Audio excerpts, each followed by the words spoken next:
Nah, di sini ada moving average. Nah, di sini ada previous indikator data dan first indikator data. Ini maksudnya gimana, Bang?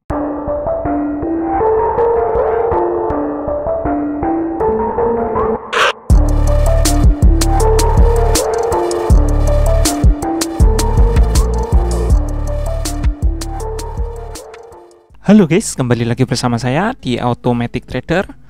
Oke teman-teman, jadi di video kali ini kita mau ngebahas tentang indikator moving average ya, indikator paling sakti di dunia trading forex. Sebenarnya saya sudah pernah bahas dulu ya di video yang dulu sekali, tapi itu menggunakan handphone.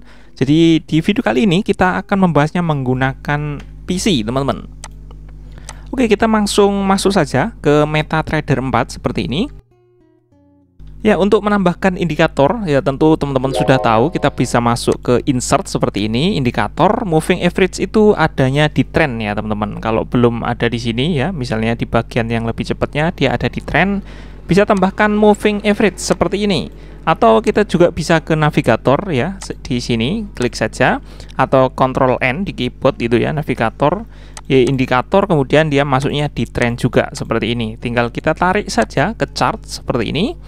Nah, dia akan muncul pilihan untuk inputnya. Nah, untuk inputnya di sini ada periode tentu saja ya, ada metode MA-nya dan diaplikasikan kepada apa untuk moving average-nya seperti itu. Misalnya kita gunakan 50 seperti ini. Nah, tampilannya akan seperti ini. Nah, untuk penggunaannya saya yakin teman-teman juga sudah banyak yang tahu ya. Untuk moving average ini biasanya digunakan untuk mengidentifikasi dari tren gitu arahnya. Segampangnya misalnya di sini kalau harganya di atas moving average seperti ini, maka dia sedang dalam tren naik gitu. Kemudian kalau harganya di bawah moving average berarti dia sedang trennya turun. Nah, untuk rule entry-nya biasanya kita menggunakan dua ya, pada umumnya yang paling sering itu menggunakan dua moving average gitu. Misalnya MA50 dengan MA yang berapa? 20 gitu misalnya. Nah, seperti ini. Biasanya kita menggunakan rule entry-nya, misalnya kita akan sell di bagian sini gitu.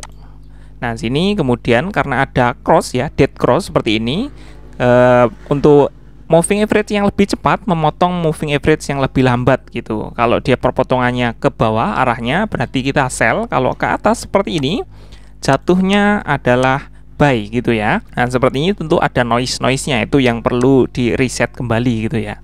Kemudian untuk penggunaan kedua, moving average ini digunakan sebagai flexible support dan resisten gitu. Nah, misalnya seperti ini bisa disebut atau bisa dianggap sebagai resisten, support ya, seperti ini karena dia menyentuh area flexible supportnya gitu. Kemudian di area seperti ini, nah seperti itu. Ini juga di area ini gitu ya. Ini bisa dianggap sebagai flexible support ya. Flexible artinya dia kan bergerak-gerak terus mengikuti dari pergerakan harganya seperti itu.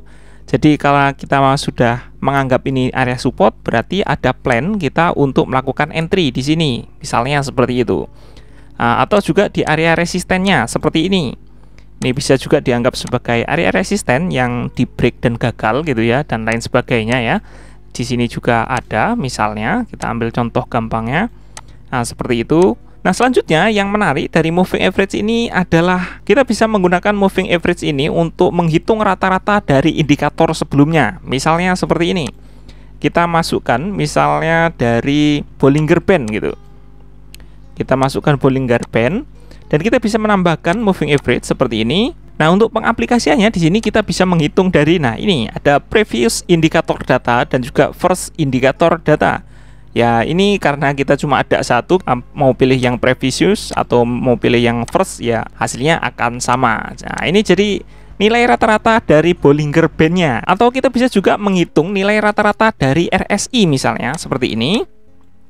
Kita oke saja. Kemudian moving average ini caranya di drag ya teman-teman ya. Bukan di double klik seperti ini, tapi di drag.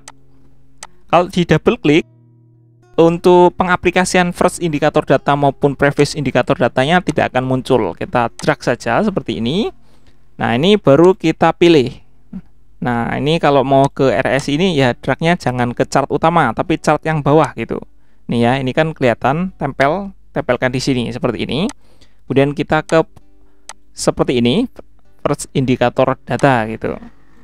Nah, jadi ini dia menghitung nilai dari RSI-nya seperti itu. Mau RSI, mau stokastik ataupun mau CCI juga bebas. Nah, mungkin ada yang kepikiran atau bertanya-tanya. Misalnya kita masuk ke indikator seperti ini. Nah, di sini ada moving average. Nah, di sini ada previous indikator data dan first indikator data. Ini maksudnya gimana, Bang? Maksudnya kalau first indikator data itu ya indikator data yang pertama kali diinstal. Seperti ini, teman-teman ya. Ini kan ada urutan-urutannya. Kalau misalnya kita menginstal banyak indikator, misalnya kita ulang, kita buang semua seperti ini. Misalnya kita tambahkan Bollinger, kemudian tambahkan envelope, dan juga misalnya kita tambahkan parabolik. Nah, di sini kalau misalnya kita drag untuk moving average-nya seperti ini. Nah, ini untuk penempatannya, teman-teman. Ini bisa dipilih. Kalau kita pilih first indikator data, maka yang akan dihitung dari moving average-nya adalah Bollinger Band gitu. Kemudian kalau misalnya kita pilih untuk ininya previous indikator data, maka yang akan dihitung rata-ratanya itu adalah dari parabolik, teman-teman. Nah, kita akan membuktikan ya, teman-teman. Di sini kita akan menggunakan yang pertama yaitu dari first indikator data seperti ini. Kita masuk ke sini ya. Cara membuktikannya gimana? Kita hapus saja, teman-teman, seperti ini ya.